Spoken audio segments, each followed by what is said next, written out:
आ गए, नमस्कार।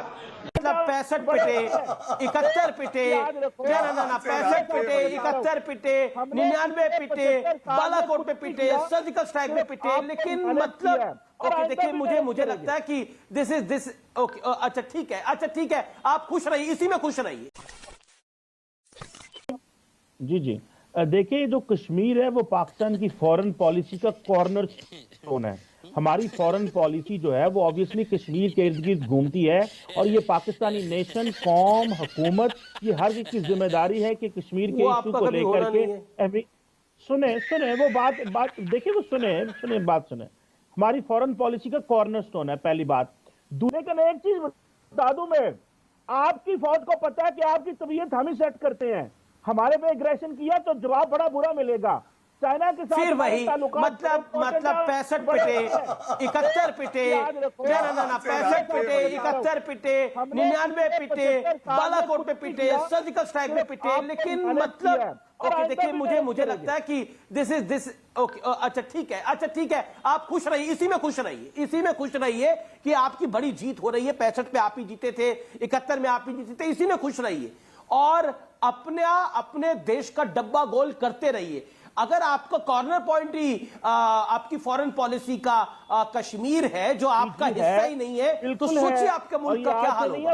मतलब देश को, और भारत की फॉरेन पॉलिसी का हिस्सा है भारत की आवाम, भारत के लोग। भारत की तरक्की जब होगी, वही फॉरेन पॉलिसी का भारत हिस्सा है। ठीक है, ओके, कमर चीमा, एक second, you made you point. अच्छा, देखिए, एक तो ये मुसलमानों पे जुल्म की कहानी मत बार बार पिरोइए, इसका कोई फायदा नहीं है। मैं उस देश में खड़ा हूं जो इस्लामिक देश है, और वहां पर और एक सेकंड तरक्की वासुदेव कुटुंबकम से ही आती है। अहमदिया मुसलमानों के बारे में क्या कहेंगे? एक सेकंड, रिजवान अहमद का मैं रुक करता हूं, ऑल ऑडियोज डाउन, और पीसीआर ऑल ऑडियोज डाउन। नहीं, जी, मैं देखिए, रोहिंग्या, उगर मुसलमान, गौरव भाटिया, आपके पॉइंट्स वैलिड हैं ये, लेकिन let me get Rizwan Ahmed. आज एक बड़ी बात हुई, इमरान खान ने 1980 के पाकिस्तान की बात करी। 1980 के पाकिस्तान में ऐसे कौन से चार चांद लगे हुए थे जिसका जिक्र आज इमरान खान कर रहे थे? वो कहते 1980 के पाकिस्तान में देखिए क्या होता था, जब हम भारत जाते थे तो हमें ये लगता था, जब हम भारत से वापस आते थे हमें ये ऐसा लगता था। मतलब वो तो ऐसी कहानी पूरे थे कि 1980 का पाकिस्तान न्यूयॉर्क और वॉशिंगटन डीसी के बराबर खड़ा था। जी, बहुत बढ़िया। अमीश भाई, शॉर्ट में बता दूं, फिर अपनी बात रखने का मौका दीजिएगा। 1900 जो अभी चीमा भाई ने भी बोला कि हमने जंग लड़ी अफगान रशियंस के अगेंस्ट, 1980 का जो पाकिस्तान था वो सऊदी अरेबिया के पेट्रो डॉलर्स के चलते, जो सऊदी अरेबिया ईरान को न्यूट्रलाइज करना चाह रहा था ग्लोब में और अपना सुन्नी वर्ल्ड को स्ट्रांग करना चाह रहा था, 1980 का पाकिस्तान रशिया के चलते अमेरिका से टेक्नोलॉजी लेता था और सुन्नी होने के चलते सऊदीया से पेट्रो डॉलर लेता था। अपने पास कुछ नहीं था, सारी इंपोर्टेड चीजें थी। भारत खुद मैन्युफैक्चरिंग कर रहा था, ये इंपोर्ट कर रहे थे, तो ऐसा लगता था पाकिस्तान तरक्की कर रहा है। पहली बात।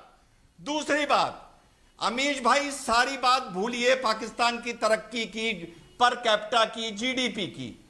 पाकिस्तान के दो सम्मानित पैनलिस्ट क्या बैठे हुए हैं और मुसलमान पे आ जाती ये आज। जी, एक मिनट में इनसे एक सवाल पूछ लूं, बड़ा छोटा सा सवाल है। हम पाकिस्तान पर कोई कमेंट ही नहीं करते, चीमा भाई, मोना आलम।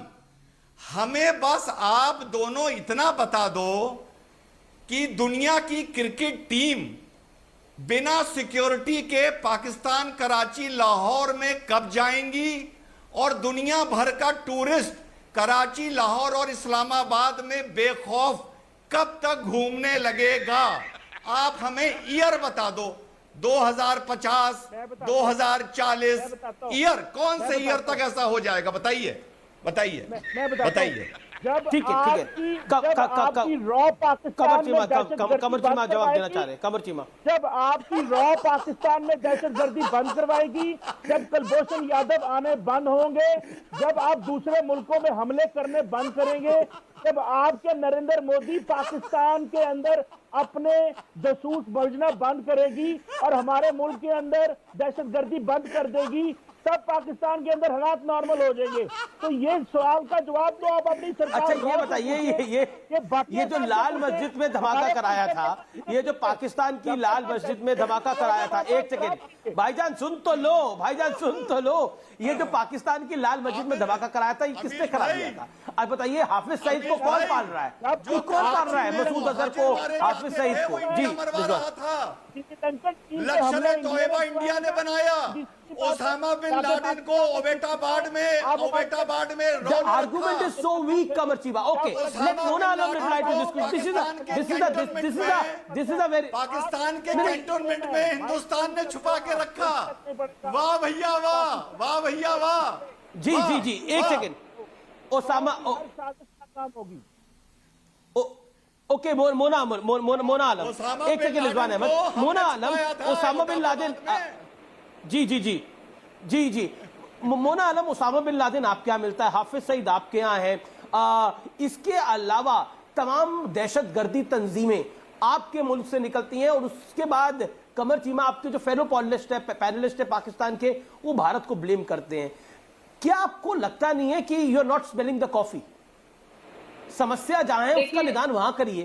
प्रॉब्लम्स दोनों तरफ की, मुझे तो लगता है सबको खुल के बात करनी चाहिए। जब बात होगी तभी तो प्रॉब्लम हल होगी। लेकिन अमीश, आप मुझे 5 सेकंड का टाइम दें कि मैं इस पूरी बात से एक साइड में एक बात करूँ। ये रिजवान साहब मुझे लगता है कोई अमरीश पुरी से बहुत इंस्पायर्ड है, हम भी उनको बहुत प्यार करते थे, लेकिन रिजवान साहब उनकी गलत नकल उतार रहे हैं। जिस तरह से हंसते हैं वो कतन अमरीश पुरी स्टाइल नहीं है, वो तो मुझे कोई हायना नहीं होता लकड़ भग्गा, मुझे तो उस तरह की हंसी लगती है रिजवान साहब की। तो रिजवान साहब, आपकी इस हंसी का क्या राज है? आपकी सारा डिबेट थोड़ा सा साइड में रखें और हमें ये बताएं कि आप ये किससे इंस्पायर होकर कर रहे हैं, क्योंकि ना ऐसा अमरीश पुरी हंसते थे, ना ऐसा वो शाकाल आपके विलन थे वो हंसते थे, ऐसा तो कोई भी नहीं हंसता था। ये तो मैंने सिर्फ हाइना को देखा है ऐसे हंसते। ये हो सकता है ये गुस्सा, ये गुस्सा ना दिखाते हो, हंस के बात को टाल देते हो। अगर तुम लोग नए हो तो सब्सक्राइब करो, वो जो लाल वाला बटन है उसके साथ सूर्य नमस्कार करो या फिर अनुलोम विलोम,